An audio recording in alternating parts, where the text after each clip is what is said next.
Que el Señor esté con ustedes. Proclamación del Santo Evangelio según San Mateo. Gloria a ti, Señor. Al enterarse Jesús de que Juan había sido arrestado, se retiró a Galilea y dejando al pueblo de Nazaret, se fue a vivir a Cafarnaúm, junto al lago, en territorio de Zabulón y Neftalí, para que así se cumpliera lo que había anunciado el profeta Isaías. Tierra de Zabulón y Neftalí, camino del mar, al otro lado del Jordán, Galilea de los paganos. El pueblo que yacía en tinieblas vio una gran luz. Sobre los que vivían en tierra de sombras, una luz resplandeció. Desde entonces comenzó Jesús a predicar diciendo: conviértanse, porque ya está cerca el reino de los cielos. Y andaba por toda Galilea, enseñando en las sinagogas y proclamando la buena nueva del reino de Dios y curando a la gente de toda enfermedad y dolencia. Su fama se extendió por toda Siria y le llevaban a todos los aquejados por diversas enfermedades y dolencias, a los poseídos, epilépticos y paralíticos, y él los curaba. Los seguían grandes muchedumbres, venidas de Galilea, Decápolis, Jerusalén y Judea y Transjordania. Palabra del Señor. Gloria a ti, Señor Jesús. Tomen asiento, por favor.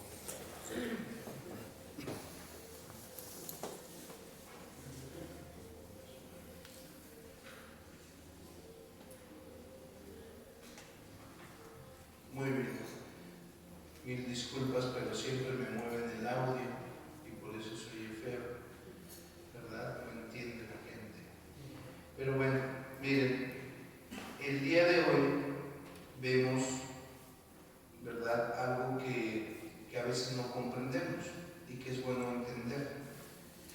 Cuando el domingo no cae el 6, ¿verdad?, se hace la Epifanía del Señor, lo que celebrábamos ayer.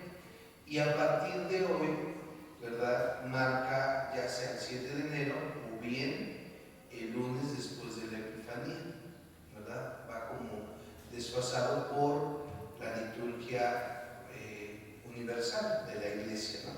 Entonces, hoy estamos viendo, por ejemplo, la carta del apóstol San Juan. Y en la carta del apóstol San Juan, vean cómo siempre su distintivo es empezar con un saludo amable, ¿no? Queridos hijitos o queridos hijos. O sea, ese amor, ese celo que lo lleva a escribir, ¿verdad?, la lectura.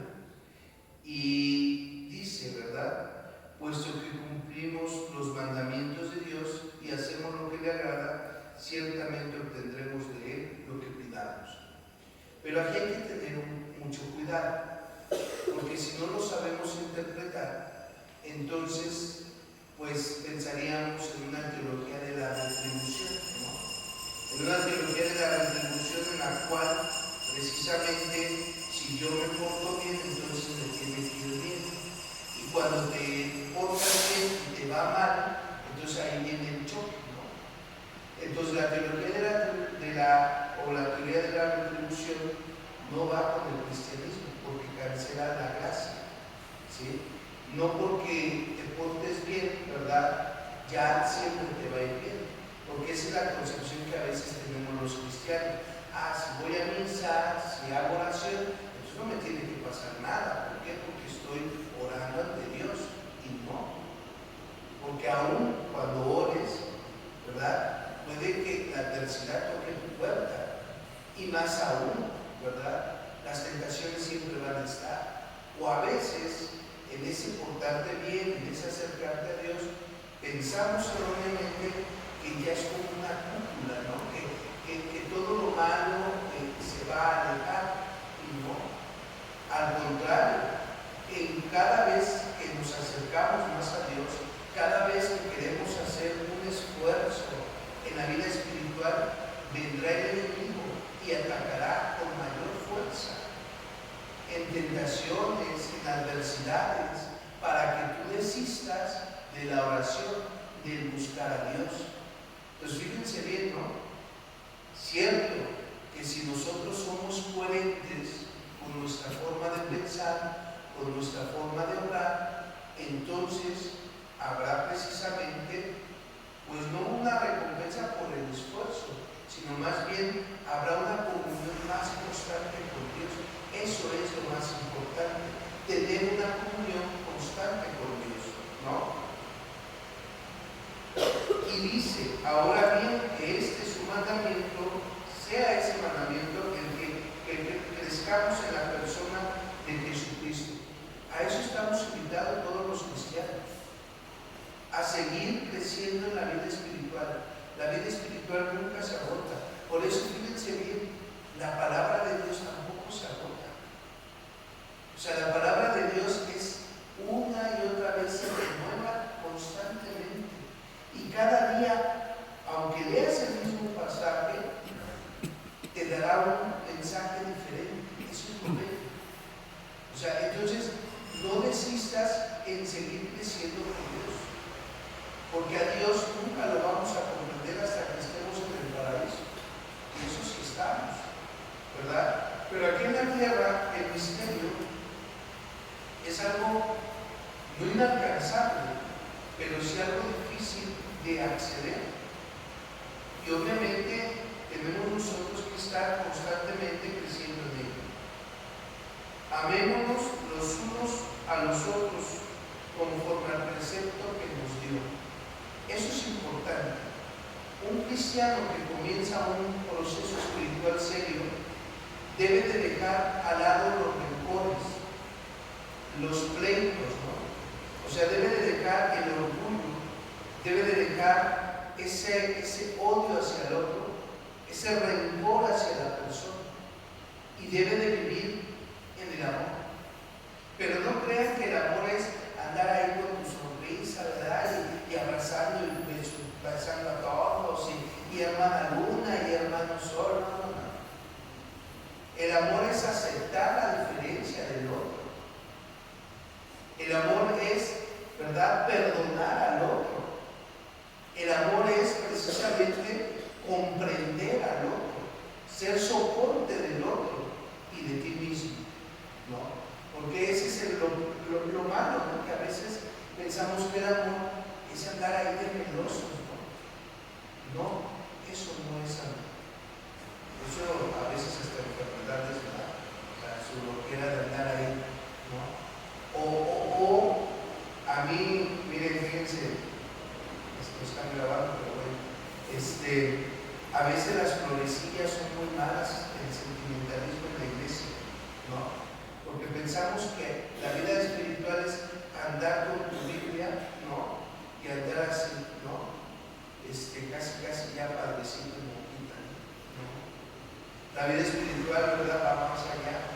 O luego piensan en esas florecillas que cuando tú estás ya en la iglesia, tienes que salir con tu falda hasta abajo, ¿no? Tienes que salir ya prácticamente hablando y besando a medio mundo, ¿no?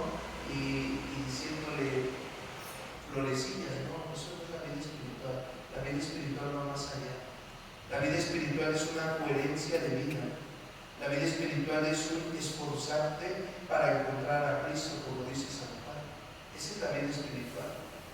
Y fíjense qué bello lo que nos muestra el Señor el día de hoy, ¿no? También en el Evangelio de Mateo.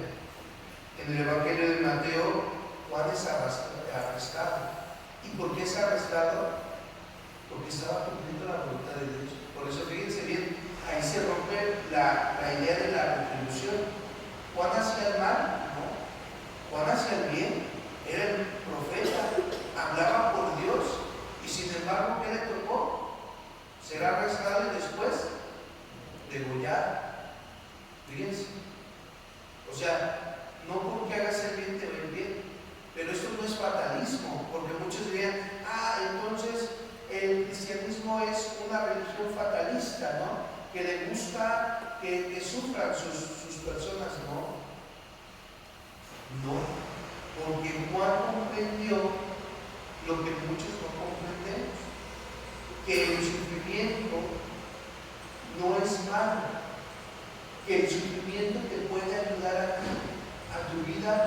santificación. Que el sufrimiento no es porque eres malo, sino porque Dios te ama tanto, fíjate bien, Dios te mira tanto que te hace partícipe de su suplicio. Y no cualquiera, no cualquiera es capaz de soportar la enfermedad, no cualquiera es capaz de soportar la adversidad. Y luego corremos a los brazos de otros ídolos, ¿no? Por ejemplo, ayer veía, ante esta desesperación, ante esta decepción, se podría decir, en la cual los cristianos piensan que Dios tiene que complacerlos en todo y librarlos de todo. No, Dios te está enseñando a enfrentar el mundo, para que veas que a pesar de todo lo que pueda haber en el mundo, de toda la adversidad, tú puedes salir victorioso en Cristo. Eso es lo bello. Y Juan sabía eso. Por eso él no se inmutó si lo arrestaron. Y por eso él no tuvo miedo cuando lo iban a decapitar. Porque sabía que la gloria no era en este mundo, sino en el eterno. Y sabía que Dios tenía un plan más perfecto para él. Y no desesperó, y no se desanimó, y no dudó. Hoy los cristianos somos cristianos frágiles, que ante alguna cosita que no nos sale, entonces corremos a los brazos de otros ídolos, incluso del mismo demonio, ¿no? Por ejemplo, y retorno, ¿no? Veía ayer como en Tepito ya tienen la estatua de Baphomet, ¿no? Ya del demonio, pues, que también está en el Parlamento de Estados Unidos y se va extendiendo. Y lamentablemente son cristianos que dudaron, cristianos que no supieron enfrentar la vida con Cristo y por eso corren a los brazos de Satanás, ¿no? Diciendo, Él sí cumple, ¿no? Él sí hace, ¿no? No es que Dios no cumpliera, es que tú no supiste comprender que Dios la gracia la da a quien Él quiere y actúa en el momento no que tú necesites, sino en el momento que es propicio según los planes de Dios. Entonces, hermanos, tenemos un gran reto: retornar, ser coherentes y no estar esperando a que porque estoy en oración, porque soy bueno, me tiene que ir bien. A veces la adversidad y la enfermedad tocará, pero no es porque Dios no te ame o porque Dios te haya abandonado, sino porque Dios tiene un plan. Sigue el plan, no cuestiones y verás cómo Dios te va a dar después esa gracia para que tú puedas ver con ojos de fe y digas, por eso pasé por esto. Ahora entiendo que cuando entro a la vida espiritual seria, estoy entrando a una batalla contra el mal. Ahora entiendo que no debo de temer porque Cristo está conmigo. Y pídele a Dios crecer cada vez más en la santidad, en la comunión plena con Dios. Que tu objetivo no sea el premio, que tu objetivo sea la vida eterna. Que así sea.